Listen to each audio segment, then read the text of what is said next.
Hello and welcome to Compounding Curiosity. I'm your host Kalani Scarrett, and this podcast is all about compounding your curiosity alongside my own through thoughtful interviews with interesting guests. For transcripts and detailed show notes, check out the links in the description. Hopefully you're as keen as me to learn something new, so let's get stuck in. Okay, my guest today is Sean Upton-McLaughlin. Sean has spent over a decade working with Chinese companies throughout China, often in Chinese-only working environments, helping to improve their global marketing and communications. Now, based in Shenzhen, he continues to help Chinese technology companies bridge the business and cultural divides between China and the rest of the world. So in today's conversation, we cover building a career in China and dealing with Chinese companies. So I hope you enjoy my conversation with Sean Upton-McLaughlin. Awesome. Sean, thank you so much for coming on today. But having lived and worked in the Greater China region for over 12 years now and across multiple cities, how did you initially develop this interest in China and Asia early in life? Could you talk about how this all started and give us a snapshot into who you are? Well, thanks for having me, Kalani. It's actually a very long story. I've been asked about this multiple times, but China first started for me, I would say, when I was in high school, when I was in middle school. I was very much a reader of histories, a reader of cultures. It never really quite focused on China until later, but I would say that's how I got my start. I was very much wanting to understand the histories, the cultures of other countries. And then what happened, the first step I would say to get me towards China, was I was in my high school's band, the marching band, the symphonic band, and we were invited through local partnerships to travel to China. For about 2 weeks, we performed in various cities. We met high school students. And so that was kind of the first taste. I remember my first night waking up, and it was 6 a.m. in the morning. We were maybe high up in the hotel room. You see this mist kind of sweeping over, this park with these little pagodas, which of course is very stereotypical. But again, that time back in 2001, more than 20 years ago, it was much less developed than it is now. And so through that time, it kind of planted that seed of China in my mind. And later on, when I was in university, I was at that time under the delusion that I wanted to be an engineer, though I later found out I didn't want to do that. I was not very fond of math classes, which were a requirement. So I started thinking about what else do I like. I kind of went back to my more of a humanities background and interest. And so I started looking at, maybe I could start looking into other cultures or other languages. And on a whim, very much on a whim, I was like, I could do Chinese. And it was actually very hit or miss. I almost didn't get on this path because at the beginning of the second year at university, I looked into the Chinese classes. And without looking into the background, I didn't realize you could only start the first Chinese class in the fall semester. And at UC Santa Cruz, where I was, there are 3 semesters as opposed to 2. And so I would have had to wait another year completely if I missed it. And so I had started getting some books. I started looking into it. And on a whim, I went and saw the Chinese teacher about 2 weeks after the semester had started. And I told him how, next semester I'm going to start the class. And he said, no, you can't. And so very much on the whim, I just decided 3 weeks into the class, I jumped in, and without having known any of the basics that everybody already knew, I then kind of continued on that path. I started learning, and then I combined that with a number of courses on, Chinese cinematography, not cinematography, but, movies, economics, business, and I kind of started getting on that path in terms of this could be something I could do with the rest of my life, or at least with part of my career. After that, I studied abroad for a year, and that further cemented my interest. I didn't even want to leave, but I was forced to come back. My parents, who were paying for my college, thankfully, were willing to pay for more than a year abroad. And then I graduated with a global economics degree focusing on China and an East Asian studies minor focusing on China and Chinese.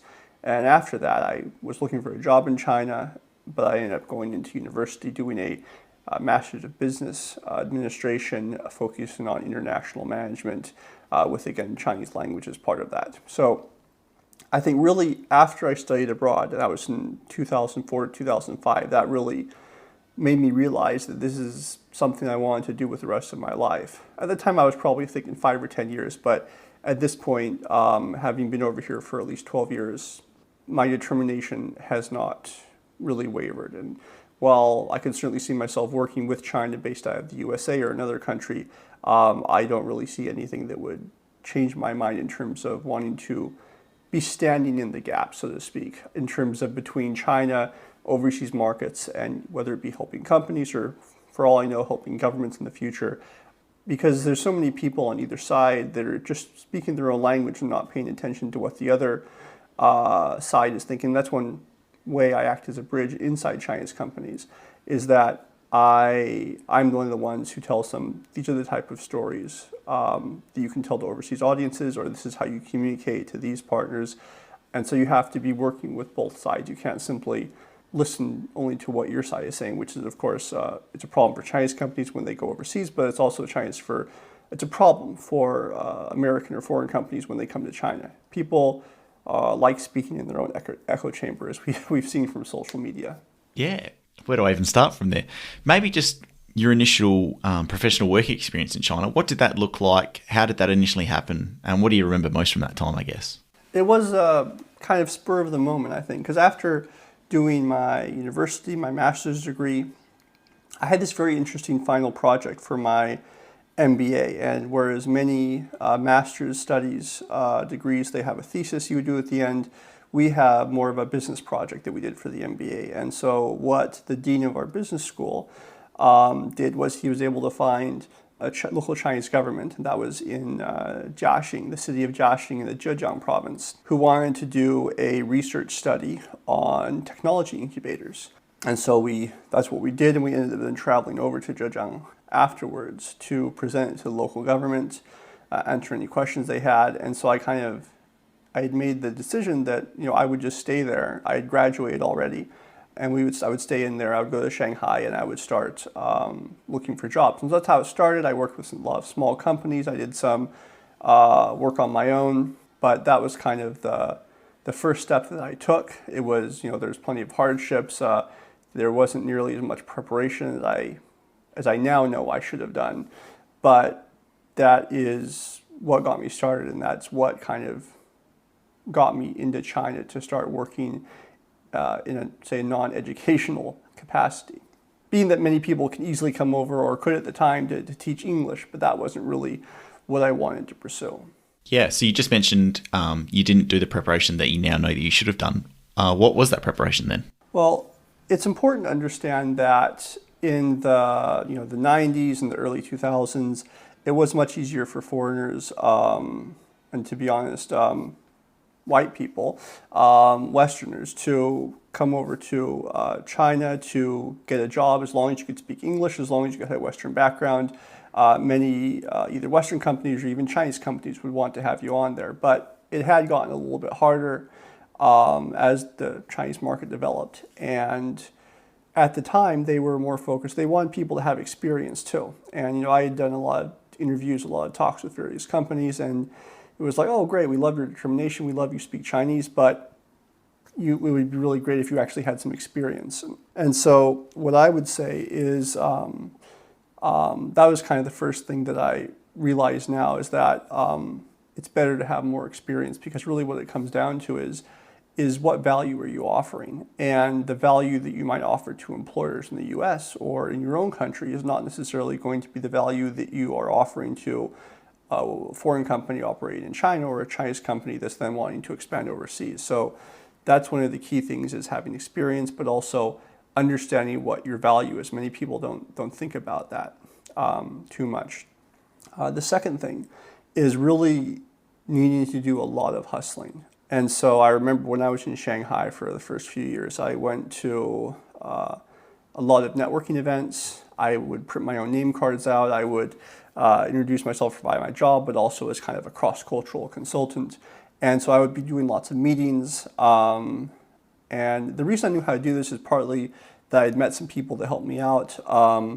There is a really great career consultant I've met named Peter Hill, who got me started on these 5 o'clock club books that are a series of books that really tell you all the steps you need to take, but part of it is just reaching out to people. And his help through reading, through my own experience, I would be networking with people. Was able to get a lot of interviews with bigger companies, Western companies, though what really kind of sunk me at first was that I didn't really have that experience as well. But one experience I've had that's interesting is that I've had, in the years past, I've had a number of people reach out to me on LinkedIn, people that are maybe in university or maybe have recently graduated and they're interested in starting their own career in China.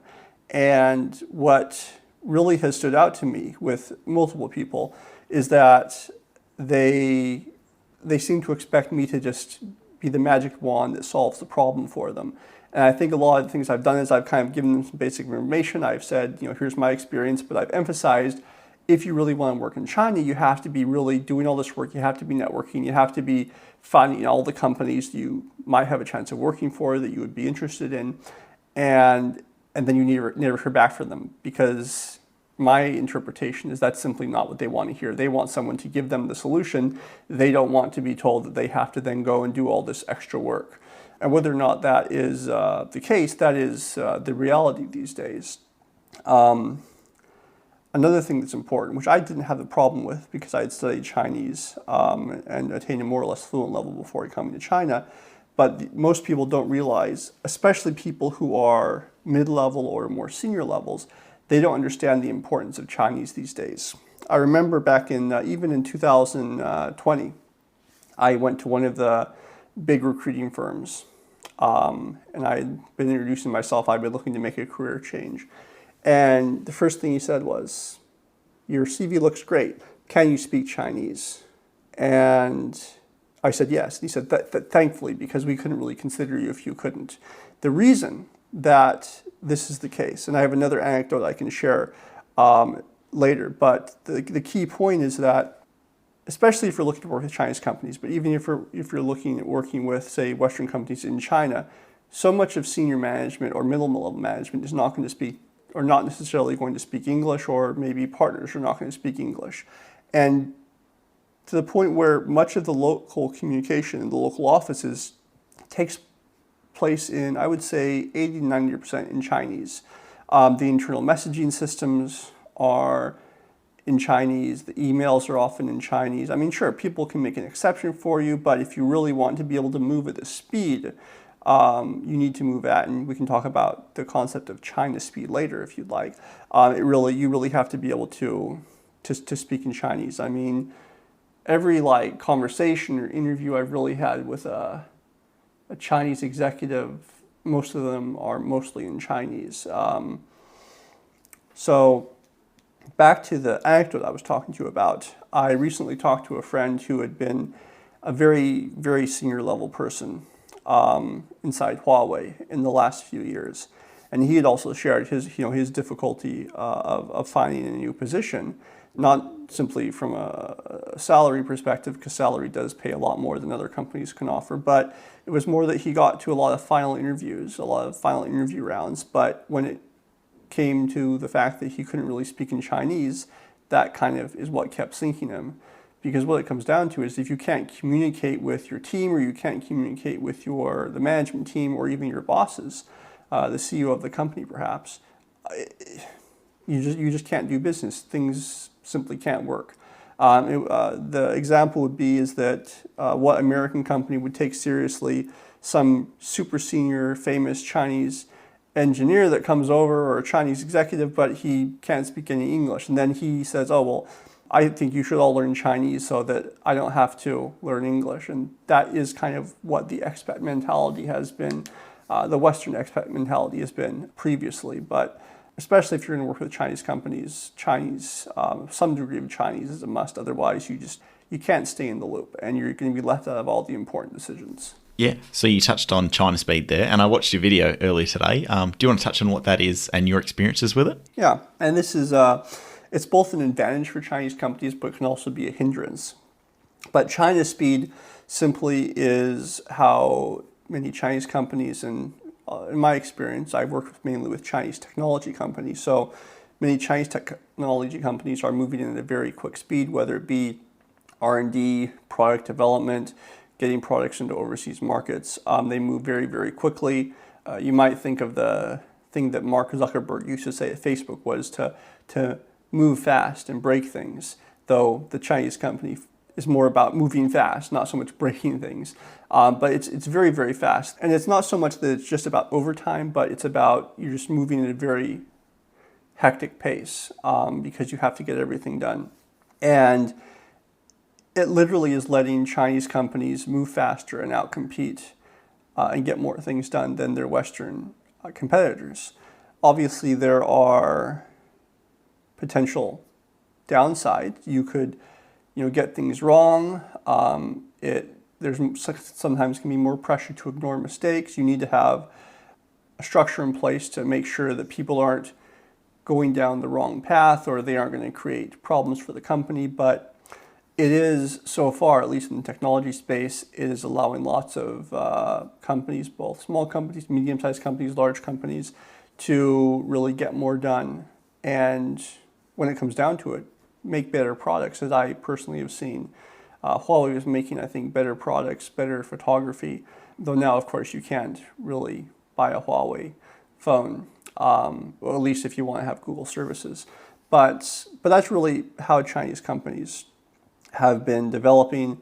And so I think that the next main challenge for them will be how do they have governance systems in place to make sure that they can move at China's speed without either not complying with local laws and regulations or putting, say, internal KPIs above actually having sustainable positive growth for the company. Yeah. So with China speed and then relating that to management style, is there anything you notice in how they approach each other? Is management more willing to set an objective and let the team approach it in any way they see fit as quick as possible? Or how do you see China speed and management style integrating, and how does that work? It really depends because there's different types of management style. There's people who care about the result. There's people who are more focused on overtime. And even in really successful companies, we see an overtime culture sometimes happening where you're expected to be in the office and you're judged based on how long you're in the office and not what your actual deliverables are. But luckily, I've never really had that be an issue for the teams that I've worked on. I think really what it comes down to is management has to understand what their teams are working on. They have to understand the goal they're going for, so that because when you're moving at China speed, it's much harder to take a breather to say, okay, are we moving in the right direction? So management has to have a very clear vision and very clear understanding of the direction that should be being moved in, and then understand what their teams are working on and what that work will do to contribute to the overall goal. The problem we sometimes have, or that I've seen, is that if management is disconnected, if they don't really understand the work their teams are doing, it's much harder, which can happen, especially if you have some companies where they like to take people and just shuffle them around between different positions. At Huawei previously, one of the things they did was to have maybe engineers then go to management and leadership positions for various departments, which I'm not saying that's good or bad, but if you have someone who has no marketing experience or no sales experience and then they're in charge of that department, can they really understand what should be done to add value? That's not necessarily going to happen, and it's also a risk. So I hope that answers your question. No, it's perfect. And we'll keep talking about Chinese companies. You touched on, before we started recording this call, about just Chinese companies in general. So I've written this down, so forgive me if it's a bit direct, but why would someone want to work for a Chinese company? What can they offer? What are your insights there, I guess, maybe? Well, it's certainly not for everyone, though I think that the same way that people who are working in technology are people who have a high endurance, they're happy with working hard, they're okay with higher stress environments, that would also apply to Chinese companies. But I would also say that China is currently at a place where they have a lot of companies developing a lot of new technology. They're doing work in AI. Despite the US bans, they're doing work on chips. Obviously, they've been a big leader in smartphones. And so wanting to be in a place where the magic happens, or being in a place that is deciding what the future of technology might look like in many countries throughout the world, that's one reason someone might want to work for a Chinese company. Or someone simply who's interested in China or interested in this part of the world might find it to be interesting as well. And you might have to help me out here in case I butcher the question, but you spoke about, obviously with all the US, China government, we don't have to get too deep in politics, but how should Chinese companies how should they navigate it from now on? I think before the call you mentioned sort of in terms of not selling themselves out to US companies or being totally reliant and shooting themselves in the foot. Do you want to elaborate and expand and clarify my question for me there? Not shooting themselves in the foot is one of the key pieces of advice I give to Chinese executives when I talk to them. Because when people look at it without understanding the industry, without having worked in China, they may think that, the biggest danger is maybe the US putting bans in place or the different countries putting bans in place or having certain regulations. But from my experience, there's not that big of a danger from the government's taking action and then also Western consumers might think that, Chinese companies are bad, they're doing these bad things, we can't trust them. No, there's a much smaller number of actual malicious Chinese companies. The problem comes down to when we come to differences in culture, differences in markets, consumer expectations, market regulations. And I've seen so many cases of maybe an engineer or a salesperson or someone making a choice and they think, this is fine, this is for the good of the company, or this is fine, but it's actually viewed in overseas markets or by overseas consumers as something bad. I mean, a company might not bother to understand what the regulations are for a specific type of product for a specific market, and then find out that maybe it's not allowed to be sold there, but they've been selling it. And so maybe if the consumer takes a look at that, they might say, there's this big conspiracy, but maybe the company just didn't bother to do their due diligence. So that's really the key thing, is that there's going to be a much higher level of suspicion on Chinese companies. It's unavoidable. And that's one reason Chinese companies have to do a lot more due diligence, and that's one reason you have a PR department. It's not simply about communicating, but it's also about understanding how to align with all the internal stakeholders, understand how all of the different perceptions, such as consumers, media, government, other stakeholders, will view certain issues, and be able to align that, be able to communicate that effectively internally, and to make sure that the approaches taken are not going to harm the company. It's very important to move quick to get new products out, but at the same time, you have to make sure you aren't taking actions that will hurt your long-term development. A metaphor I've recently come up with is that, let's say you're growing a tree. It doesn't matter how big the tree is, how strong the tree is. If the roots are rotten, if the foundation is unstable, you can't succeed. And that's one reason why lately, despite the fact that most of my experience has been more on the product communications, product launches, I've been focusing a little bit more, at least internally, on brand reputation, company reputation, because that's really something that many Chinese companies don't think about. I've even talked to CEOs who think that brand is kind of a myth, or brand is just something that's virtual, it doesn't matter. But and the interesting thing is here that many Chinese companies will rely on paid marketing, whether it be paid media, paid influencers, simply because there's less they have to worry about in terms of the cultural gaps.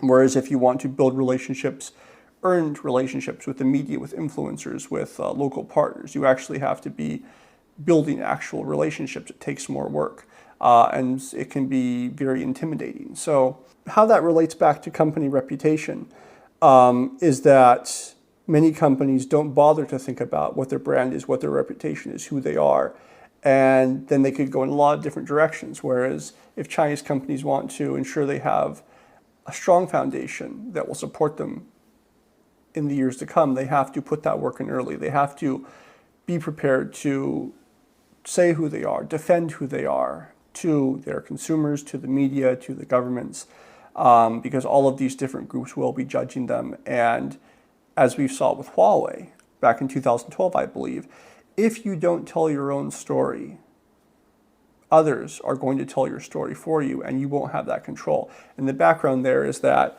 back, I think it was started in 2012, but I could be getting the date wrong. One of the first stories broke, I think, about how Huawei's founder and CEO, founder at least, Ren Zhengfei had previously worked as an engineer for the People's Liberation Army. And from then until now, whenever Ren Zhengfei is mentioned in a news article, it's very often that they have to mention that. And so they didn't take control of their story early on enough, though, to be honest, it probably would have come out eventually.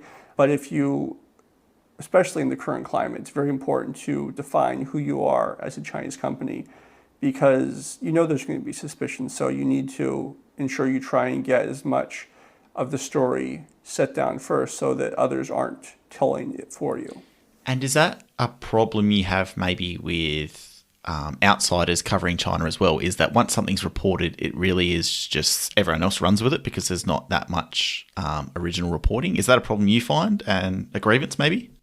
I wouldn't say grievance. It's simply how the media works. If a media story goes live and they report something happening, it doesn't matter if you then come on and say, okay, here's our story, and they give an update.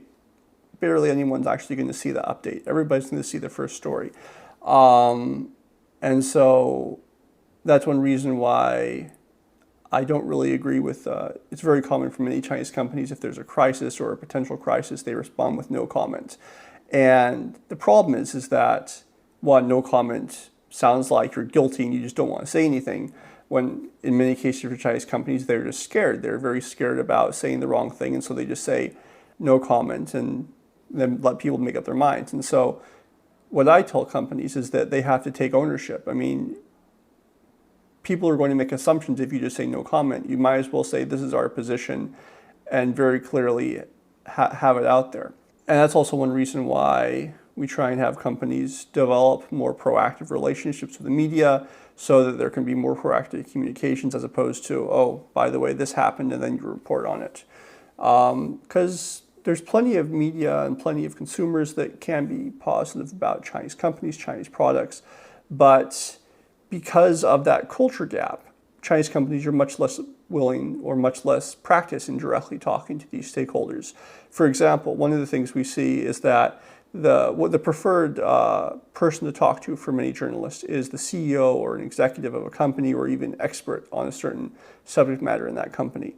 But these senior people are often very unwilling to stick their heads out. The nail that stands up gets hammered down. And so it's really funny, because a lot of these smaller, medium-sized companies that want to really get noticed overseas, the key way is to have their executives give an interview or speak or do something, but they often aren't willing to do that. And so we actually have that kind of inverse relationship, or that reverse relationship, whereas when they want to go and talk and say something big, it's often the time to be quiet overseas. But overseas, when you should be talking on the Chinese side, they often want to stay quiet and kind of keep a low profile. But it's not really something you can correct overnight. It takes work. It takes time to build those internal relationships, to build that trust. I often see lots of Western professionals or overseas professionals. They come in and they say, whether it be marketing, whether it be PR, they say, this is my way. My way is the best. Do things my way, which logically to them maybe makes sense, but looking at how people actually operate, whether you're an overseas person or a Chinese person, that's obviously not going to work out in the end. From maybe outsiders looking in and that tangent, you've made a great video on a few reasons why China armchair experts can be a bit misguided with their opinions. Do you just want to elaborate on that and explain that? Yeah, so the concept of a Chinese armchair expert, just to go over it again, is someone who is commenting on China. It could be someone from a think tank. It could be someone who is an expert on China. It could be someone in the media. It could be someone on social media. It's someone who is commenting on China, but maybe they haven't been there before, or they can't speak Chinese. And there's actually a few examples I can give. I was actually just shooting a video on this that I'll have up maybe next week. But there was recently a 60 Minutes piece by Tristan Harris from the Center for Humane Technology. And he had said that TikTok, which is known in China as Douyin, in Douyin, he said they make all these safe content, educational content, patriotic content. They're making spinach for their domestic audience, but they send all these addictive content. They're shipping opium, was his direct phrase, which was, well, basically it's wrong. And he may be an expert on social media. I think some of the points he made about Western social media outlets was good. I agree with them. But it clearly shows that he decided to make this comment on TikTok and Douyin without actually understanding the issue. Anyone who even is remotely familiar with that knows that Douyin makes some of its content choices and even user watch time choices based on regulation from the Chinese government, which is funny because his whole case was that in the Western markets, they need to regulate social media more. But he decided to just randomly make this comment about how TikTok is this evil company. They're making these decisions to try and hurt American teens. That's what it sounded like, at least. And it was just completely out of his ass, pardon my French. Another example I can give is there was, I forget which outlet this was by, but there was a report by another outlet. It might have been, I won't say which outlet it was because I can't remember. I'll send it to you later. There was some internal government report that was looked at about the Wuhan lab leak related to COVID-19. And there had been this, without going into too much detail, there was some white guy who kind of looked at it, did a translation, made this whole thing about how, oh, this is so hard to understand, I'm the expert. And he missed a bunch of big things in the report, and the news article didn't actually point out a few things. And it was very kind of like, you either didn't understand any of this at all, or you didn't bother to really do your research or to explain the entire thing properly.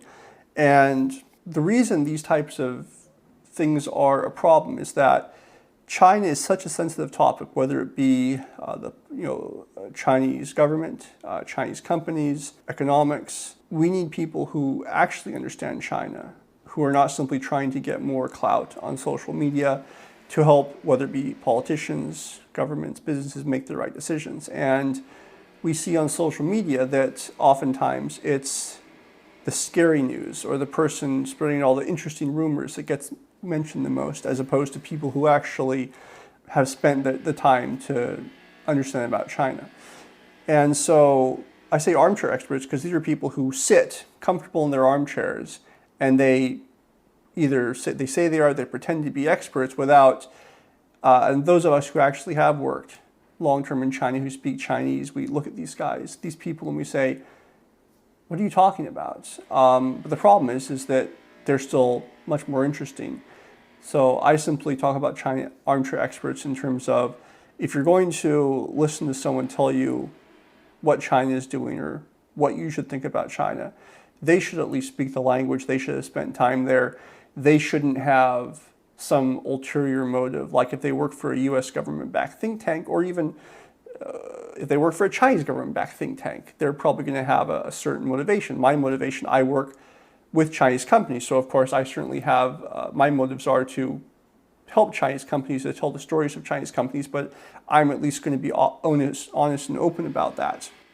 So I think it's okay to have your own viewpoint, but as long as you understand what is actually happening. If you just don't understand what's happening in China, but you're still going to pretend like you do, you're spreading all this misinformation, and it leads to the wrong decisions.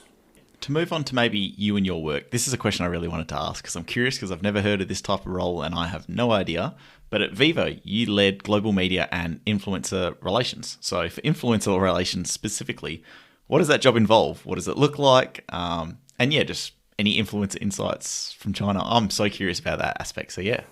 So there's a few parts to that. On one hand, my role at Vivo was actually much more complicated. I was in charge of media, influencers. I was in charge of 2 product lines. I was in charge of brand communications, such as the Europe World Cup, brand communications, all the regional alignment and support for PR, that kind of thing. But looking at influencers, let's say because you have some companies that maybe have media and influencers together under PR, and you have some people who just do influencers by themselves. But if you're going to have someone working on influencers, you would need to have someone to understand, one, who are the influencers you should be working with. You need to have someone who can then build relationships with influencers. You need to have someone who will be working with influencers as part of, say, product launches or everyday communications, and that might include contacting them, shipping products, answering questions, producing materials, and then of course there might be other activities you take care of later. Because really what it comes down to for a product company, there's on corporate PR, on corporate reputation, there's other ways you can use influencers, and that is actually something that one of my friends worked on at Huawei and I helped them with a little bit. But say for product launches at Vivo, you would need to make sure you selected the right influencers, and that would include, you want to make sure that you look at where their audience is. Is this the right audience for what our goals are? Do they have the right style for the type of product we're showing off? And also, this is something we looked at a lot at Vivo was, is this someone who is not negative towards Chinese companies? And that's something that you always have to be aware of, is that there are some people, whether the media, whether it be the influencers, whether it be social media, who are just anti-China. I won't talk this time here about whether you should or shouldn't be anti-China, but when we're looking at it from a company point of view, we obviously don't want to have content that looks fake, that looks bought and paid for, because a lot of what we did is we did earned, non-paid collaborations. We, of course, would do some paid, whether it be media or influencers. That's simply part of PR work. But a lot of what we focused on was we wanted to locate and build relationships with and cooperate with people who were interested in our products, who were interested in the brand, who were willing to then review those products, do videos on those products, not because we were paying them, but because they actually wanted to. And that's kind of when we talk about relationship building. And so, and actually getting products to influencers in the media is also very complicated, because you have to align with internal departments to make sure you have the products coming in, that there's not going to be any problems with the products you're shipping to the influencers, that it's the right product, that all the software has been updated. You need to make sure that you, whether working with the content team or the PR team, to make sure you have all the content you need prepared, whether it be review guides, whether it be fact sheets, whether it be other contents, whether it be more special content, say if you want to have some nice little special gifts as part of a product launch. Then of course you need to make sure you're contacting them. Sometimes it's simple, sometimes there's lots of different questions and follow-up. You need to make sure you're working with your team or the agency in terms of making sure the shipping processes are all aligned, making sure that whatever date you set for embargo is adhered to. And then of course you have to go through, you have to follow up, you have to do the internal reports. And so there's a very, very long process that starts maybe a month or two or more before a product launch and continues through all the way through a month or two after the product launch. It's all about making sure that you find, select, build relationships with, and then cooperate with these influencers who match your brand, match your product, and also can help you communicate with consumers and also the media in the markets where you're looking to grow. Ooh, what an answer. I love it. I'm very conscious of your time today as well, so I won't ask too many more. But has there been any aspect of your career in China overall where it's everything you dreamed of beforehand? And is there any harsh realities? What's been the best and maybe worst aspects of your life and times in China? Well, it's tough because I don't think I ever came to China with this dream of how it was going to work out. I was simply drawn to China. I was very interested in China. One of the harsh realities, obviously one of my harsh realities I faced was that I didn't necessarily in the beginning have the work experience I needed to get opportunities with some of these bigger companies. I looked out with Huawei in 2014. I was able to join their PR team, and then I was able to shift on later to a consumer position for marketing and PR. But I think a lot of harsh realities that maybe other expats face is that because one of the things that we've seen has been this kind of digital nomad lifestyle, or where people can just travel to foreign countries, whether it be for teaching English, whether it be for something else, and they think, oh yeah, I'm gonna be this expat. There's this idea of this expat lifestyle where you're special. Everybody's gonna treat you like you're a god or like you're a demigod at least, and this is reflected in the behaviors of some expats in some countries, whether it be China or perhaps others.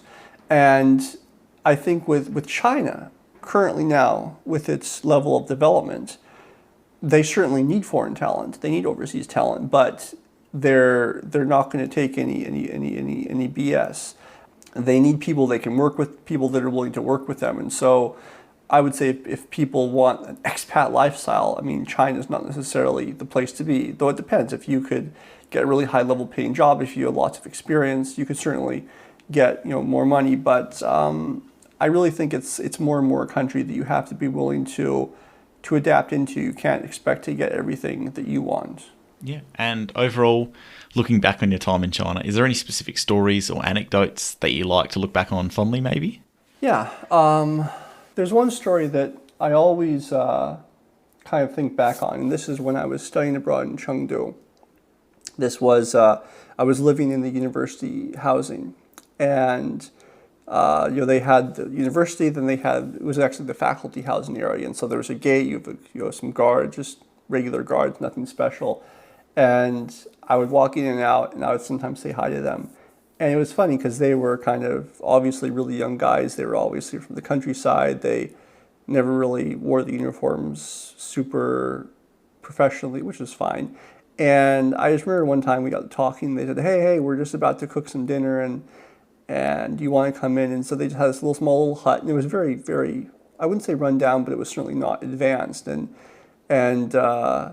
they kind of had a little rice cooker, and they gave me a bowl of some rice, and there was no chopsticks. So they actually got some little twigs they had, and they gave me 2 twigs as chopsticks. And it really kind of made me look and say, well, wow, there's such a gap. Even with me just being here as a student, there are these guys who come from the countryside to try and get better work here. And even me just being here as a student, there's, in terms of the opportunities I have, it's still so much higher. But these guys are still very kind, they're polite, they're willing to talk to me. They've invited me into their little guard shack to have some rice with them. And so there was that friendliness, and that really kind of, I think, inspired a lot of humility on myself in terms of, and that's something you see a lot with, not all Chinese people, there's good people everywhere, there's assholes everywhere. But I've always found that there's many just local people, whether it be taxi drivers, whether it be local businessmen, they're just often very happy to talk. They're often happy to share their stories. And that's one of the things that I've always found very valuable. And one reason I've been very happy that I learned Chinese is that if you can't communicate with the local people, you just lose a lot of the perspective, and you simply only can rely on maybe talking to people through translators, which really limits who you can talk to and what you can find out. And that's one of the things that I try and share with people when I talk about China, is that China is not simply this big boogeyman that some people try and portray it as. It's regular people. China has the phrase 老百姓, the old 100 names, which is the term they use for the common people. I mean, there's just regular people here. I mean, there's students who want to study overseas. There's people who are just living their lives, and these decisions that are made overseas because of a fear of China, I feel oftentimes are misguided, and oftentimes they just don't understand the full picture. Yeah, perfect answer. And just wrapping up, is there anything we haven't talked about today that's important to know when either building a career in China or dealing with Chinese companies? Is there anything we've missed or any points you want to touch on?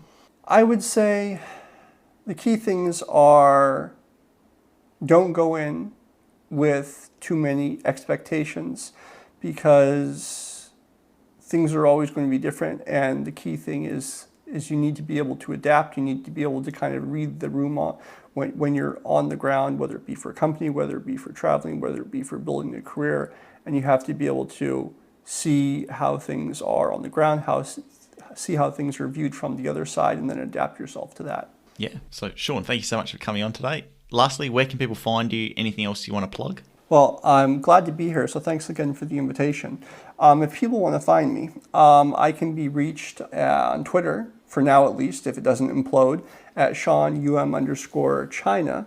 I have a blog that I sometimes write on, the ChinaCultureCorner.com, but I also have a personal profile page at Sean-Upton-McLaughlin.com, and I'll send those through to you. Perfect. Awesome. Thank you so much for coming on. Thanks for having me. If If you enjoyed this podcast episode, be sure to check out the website compoundingpodcast.com. On the website, you'll find every episode complete with transcripts, show notes, and other related resources.